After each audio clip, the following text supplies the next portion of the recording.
Welcome back into the Cowboys Report. I am Tom Downey, still not quite 100%, so my apologies for sounding very nasally. NFL Network had a report on Sunday, which we did not get to because there was a game going on, about the future of Micah Parsons, kind of implying a trade isn't off the table for the Cowboys superstar pass rusher. We'll break it all down in depth on today's show. Before we get to it, we are approaching 204,000 subscribers here on the Cowboys Report. Help us get there. 359 to go. Hit that sub button for more free Cowboys YouTube videos. Part of this report from Ian Rapoport and NFL Network was what Stephen Jones said when asked about it. He's about, we're going to evaluate all our stuff with contracts and whatnot. Said, obviously, we're totally all in on Dak and CeeDee. But after that, then you still shape things, including Micah. But Micah's a great player. You don't do well in this league letting guys like Micah usually leave the house. We love Micah. I can't imagine there's a scenario where he's not wearing a star on his helmet.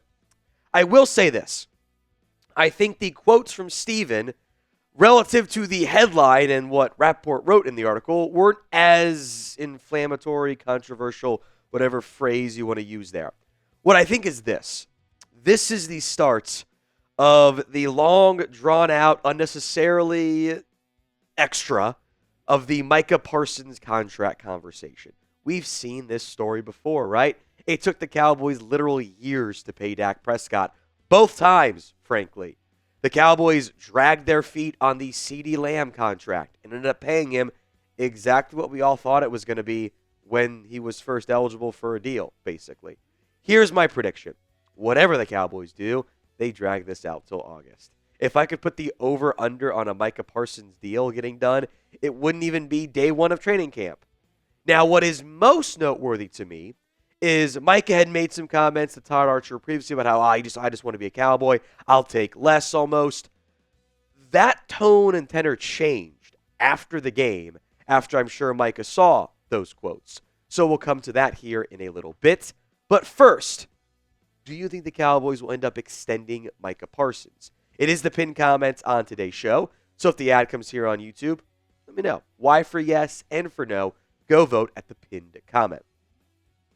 Now, a couple days ago, talking with Todd Archer of ESPN, this is what Micah said about his contract.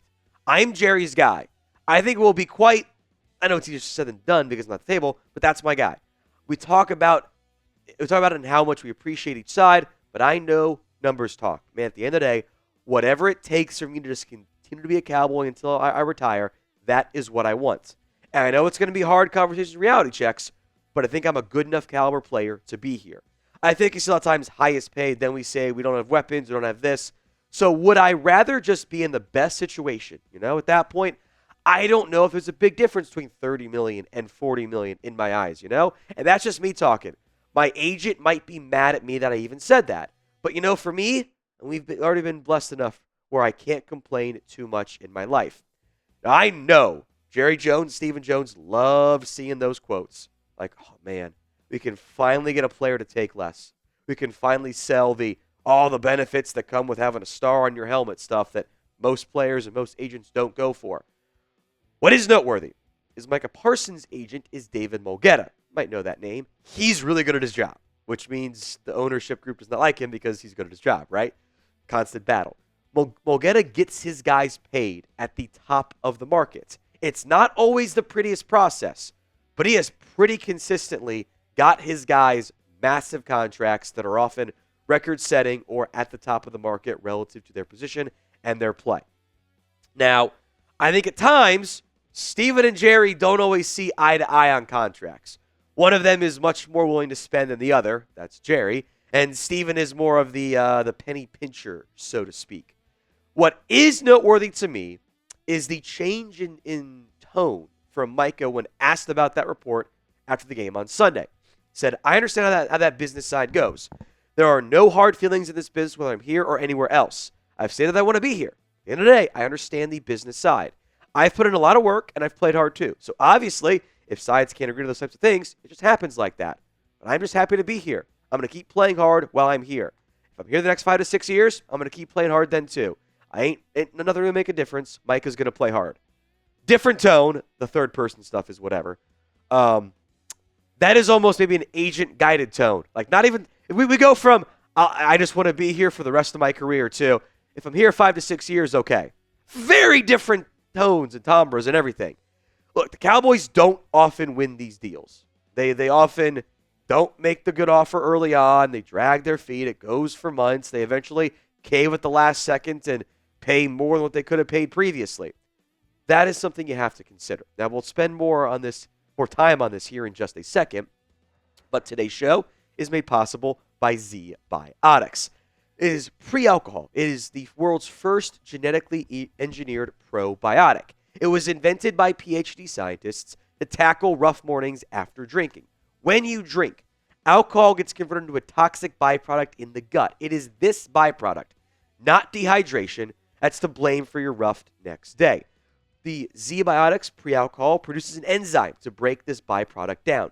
Remember to drink this probiotic before drinking alcohol, drink responsibly, and then get a good night's sleep to feel your best tomorrow. It is essential in the holiday season when sometimes might be a little bit more than you normally have at the holiday party or whatnot. So stay in the loop and go to zbiotics.com/chatsports. You can also scan the QR code on screen right now to get 15% off your first order when you use code CHATSPORTS at checkout. You can get a subscription using our code so you can stay prepared no matter what the time or occasion is. Z-Biotics, backed with a 100% money-back guarantee, so if you're unsatisfied for any reason, they'll refund your money, no questions asked. Simply head to zbiotics.com/chatsports and use code CHATSPORTS at checkout for 15% off. Thank you to Z-Biotics for sponsoring this episode and our good times. Link will be in the comment section and the description of today's show. When it comes to the Micah Parsons pay or not pay conversation, there are pros and cons to both sides. The pros of paying Micah is this. It's hard to find players as good as Micah Parsons is. That is an undisputable fact. And I think you've very clearly seen it this year. Your defense is better with him out there. The benefits to trading Micah is he's going to be expensive. The Cowboys don't spend the way other teams do. And they love having draft picks. You can have a lot of draft picks and some more cap space if you were to trade away Micah Parsons. Of course, you're then using those draft picks on finding a player of Micah's replacement, and he's probably not going to be as good. My big point is this. Whatever you decide as an organization, you need to make that decision before NFL free agency starts. There is zero real good reason to wait. You have got a large cap hit for Micah Parsons in 2025 that you're not going to have it count on once that deal gets done. It's going to drop. So pay him now and bring that cap hit down, spend more money in free agency for once, or re-sign your own guys, whatever, or trade him and free up the cap space and get that draft pick so you can have a better roster overall. Whatever you do, you got to make that decision now. So what would you do with Micah Parsons? T for you want to trade him, or P for you want to pay him? Sound off for me in the comments section of today's show. Back to that fifth-year option conversation. He's got $21.3 million due this year on the fifth-year option. An extension would lower that cap hit. You're going to make that $21.3 million part of his big old signing bonus, and you'll add some more signing bonus money, and you're going to take down that cap hit from 21 to 5, whatever it ends up being. Here is my request. Dallas Cowboys, Jerry Jones, Stephen Jones. I don't ask for much. I actually do. It's a lie. But you never give it to me, so I'm going to keep asking. Learn from your mistakes. For once in your contractual negotiation history, when it comes to a top-end player who's going to ask for top-end market money, be proactive. Do not drag this out. Do not sit there and say, we got a limit. We love Micah, blah, blah, blah, blah, blah, and haggle over $4 million or $1 million, and then eventually cave at the last second, and don't have this, hey, you know what, he's going to miss part of training camp, and he's not going to be a full go in the regular season because he missed part of training camp. We just saw that happen with CeeDee Lamb. Don't do it again. Look, it's going to be expensive. It is. Justin Jefferson makes $35 million per year. The highest paid non-QB guaranteed money is $122.5 million. It's going to be a lot of money. It is. It's fine. You're going to have to pay him. It is going to be Minimum 36 probably. If he wants 36, do it. Because guess what, by the way?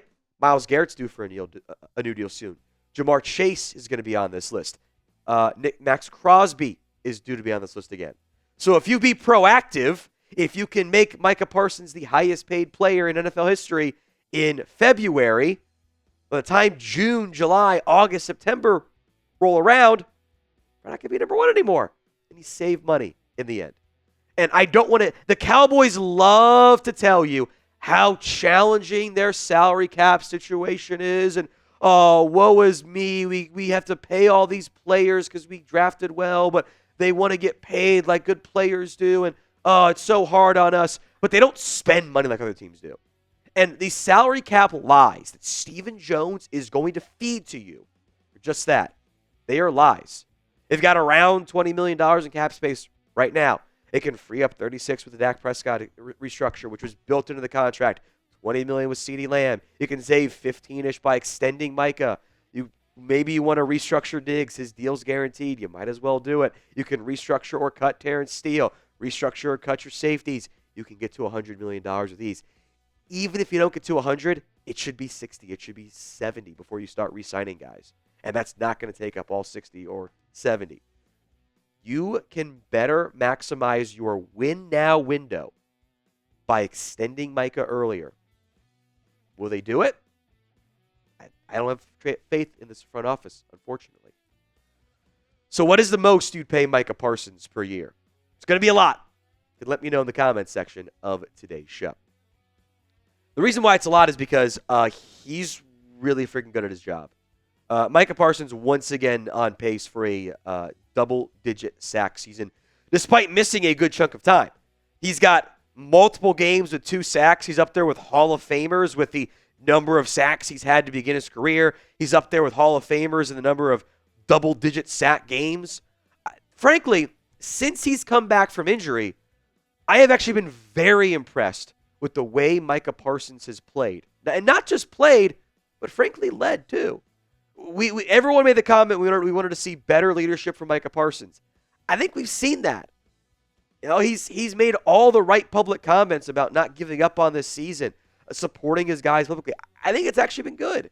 He has bought in to the Mike Zimmer scheme stuff. He has fully bought in. That's why he was so frustrated in some games earlier this year when other players were playing hero ball, because he kind of stopped playing as much hero ball. Do I love the podcast stuff at all times? No. I think there are times it can absolutely be a distraction. Bar's a little bit higher for a player of Micah's caliber. So again, whenever you decide, you better make that call early.